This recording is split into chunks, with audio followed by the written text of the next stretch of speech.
கிறிஸ்துவுக்குள் அன்பானவர்களே, ஆண்டவராகிய இயேசு கிறிஸ்துவின் நாமத்தினாலே உங்கள் யாவரையும் நான் அன்போடு கூட வாழ்த்துகிறேன். எல்லாரும் சந்தோஷமா இருக்கிறீங்களா? இந்த நாளிலும் தேவனாகிய கர்த்தர் நம்மோடு கூட பேசுகிற ஒரு வார்த்தை என்னவென்றால், 1 கொரிந்தியரின் புஸ்தகம் 2ஆம் அதிகாரத்தினுடைய 15ஆம் வசனம். ஆவிக்குரியவன் எல்லாவற்றையும் ஆராய்ந்து நிதானிக்கிறான். எனக்கன்பான கர்த்தருடைய பிள்ளைகளே, இன்றைக்கு நாம ஆவிக்குரியவர்களாக நாம் இருப்போமானால், ஆவியோடும் உண்மையோடும் தேவனை தொழுது கொள்ளுகிற நான் தேவனுடைய ஆவியினாலே நடத்தப்படுகிறேன் என்று சொல்லுகிற நாம் எப்படி இருக்கணும் அப்படின்னா, எல்லாவற்றையும் நிதானிக்கிறான் என்று சொல்லப்படுகிறது. தேவனுடைய பிள்ளைகளுக்கு விரோதமா சத்துரு வைக்கிற மிக முக்கியமான காரியத்துல என்ன அப்படின்னு பார்த்தீங்கன்னா, இந்த நிதானிக்க விடாதது தான் இன்னைக்கு பிசாசு வைக்கக்கூடிய மிகப்பெரிய செக்.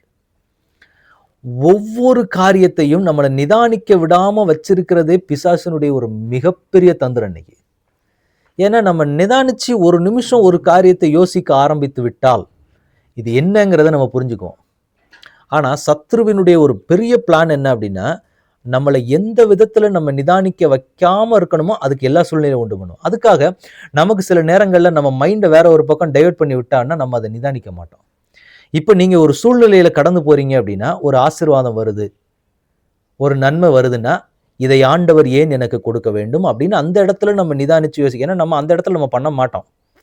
ஒரு பிரச்சனைன்னு வந்தா முதல்ல போய் கேட்போம், எனக்கு எதுக்கு இந்த போராட்டம் வந்துச்சு, ஏன் நான் இப்படி பாதிக்கப்படுறேன்.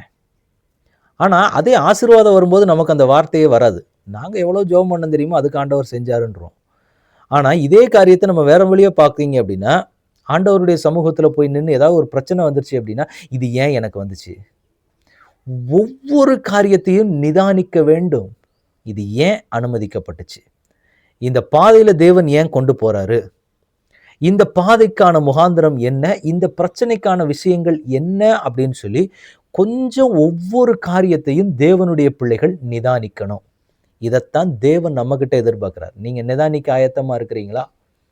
இன்னைக்கு நம்ம நிதானிக்கிற ஒவ்வொரு காரியம் நம்முடைய வாழ்க்கையில ஒவ்வொரு சம்பவங்களும் நடக்கும்போது அதை நம்ம பார்த்து நிதானிக்கணும். இது எப்படிப்பட்ட காரியமா இருக்கு, இது என்ன விஷயமா இருக்கு, இது என்ன சூழ்நிலை, இது எதுக்காக அனுமதிக்கப்பட்டுச்சு, இந்த பாதையில தேவன் என்னை ஏன் கொண்டு போறாரு, என்னை காத்திருக்க வைக்கிறாரு, ஆண்டவர் ஏன் இந்த காரியத்தை உடனே எனக்கு செய்யணும், இது எல்லாத்தையுமே ஏன் ஆண்டவர் என்னை ரட்சிக்க வேண்டும். ஒவ்வொரு காரியத்தையும் யோசித்து யோசித்து யோசித்து தேவனுடைய பிள்ளைகள் நிற்க வேண்டும். இதைத்தான் சொல்லப்பட்டிருக்கு, சகலத்தையும் நிதானிக்கிறான். 1-2 காரியத்தை மாத்திரம் நிதானிச்சு பார்க்கறது இல்லை, எல்லா காரியத்தையும். அந்த நிதானம் ரொம்ப முக்கியமானது. ஆவிக்குரிய வாழ்க்கையில போகக்கூடிய ஒவ்வொரு தேவனுடைய பிள்ளைக்கும் அந்த நிதானம் பதட்டமில்லாத சூழ்நிலைமையில சரியா நம்மை கொண்டு போய் சேர்க்கிற ஒரு தேவன் இருக்கிறார். அதனால நம்ம பதட்டப்பட வேண்டியது கிடையாது. ஆனா என்ன பண்ணணும்னா, கொஞ்சம் நம்மளை நிதானிச்சு பார்க்கணும். இது என்னத்துக்காக ஆண்டவர் செய்கிறார், இப்படிப்பட்ட காரியங்கள் இருக்கிறதுக்கு விஷயம் என்ன சில காரியங்களை காத்திருக்க வைக்கிறாருன்னா அந்த காத்திருக்கிறதுக்கான ரீசன் என்ன, இல்ல இந்த பாதையில ஆண்டவர் நடத்தி கொண்டு போறாரு அப்படின்னா இந்த பாதையில நீ போ அப்படிங்கிறாருன்னா இதுக்கான விஷயம் என்ன அப்படிங்கிறத நம்ம நிதானிச்சு பார்க்கணும். இதை செய்யறாருன்னா ஆண்டவர் விஷயம் இல்லாம செய்ய மாட்டார். அப்ப இதை செய்யறதுக்கு ஏதோ ஒரு நோக்கம் இருக்குல்ல, அப்ப அந்த நோக்கம் என்ன. இப்படி ஒன்னொன்னா நம்ம ஆண்டவருடைய சமூகத்துக்கு போய் நின்று கேட்டு பண்ணணுங்கிறது தான் கர்த்தருடைய விருப்பம். ஆனா பிசாசு என்ன பண்ணுவான் அப்படின்னா, இதை பார்க்க விடாத அளவுக்கு உங்க மைண்டை எந்தெந்த வகையில பிஸி ஆக்கி இருக்கலாமோ அதையெல்லாம் அவன் பண்ணிடுவான். அப்ப நம்ம என்ன பண்ணிடுறோம் அப்படின்னா, நம்ம பதட்டத்துல சில காரியங்களை செஞ்சிருவோமே ஒழிய சூழ்நிலை நிமித்தமா சில காரியங்களை போயிடுறோம். என்ன நடக்குது அந்த இடத்துல, நிதானிக்க நாம் தவறி விடுகிறோம். சில காரியத்துல ரேண்டமா சில காரியத்தை வச்சுக்கிறோம். இந்த காரியத்துக்குன்னா இப்படி, இந்த காரியத்துனா இப்படி. ஜெபிக்கிறதுமே அதே தான். இந்த காரியத்துக்காக எப்படி ஜெபிக்கணும், அதுல இடத்துல நிதானிச்சு தேவ சமூகத்துல கேட்டுதான் நம்ம ஜெபிக்கணும். அதை விட்டுட்டு நான் எப்படி பார்த்தாலும் நான் இப்படின்னா அப்படி அடிப்பேன், அப்படின்னா இப்படி அடிப்பேன்றது ஒரு ஆவிக்குரியவர்களுக்கு அழகு இல்லை. அதைத்தான் இந்த இடத்துல ஆண்டவர் சொல்லுகிறார், நீங்க நிதானிக்க பழகுங்க. நம்மை நாமே நிதானித்தறிந்தோமானால் நியாயம் தீர்க்கப்படும். முதல்ல நம்மளை நிதானிக்க பழகணும், அதுக்கடுத்து இருக்கிற சூழ்நிலைகளை நிதானிக்க பழக வேண்டும். இதைத்தான் தேவன் ஒவ்வொரு பிள்ளைகளிடத்திலும் எதிர்பார்க்கிறது.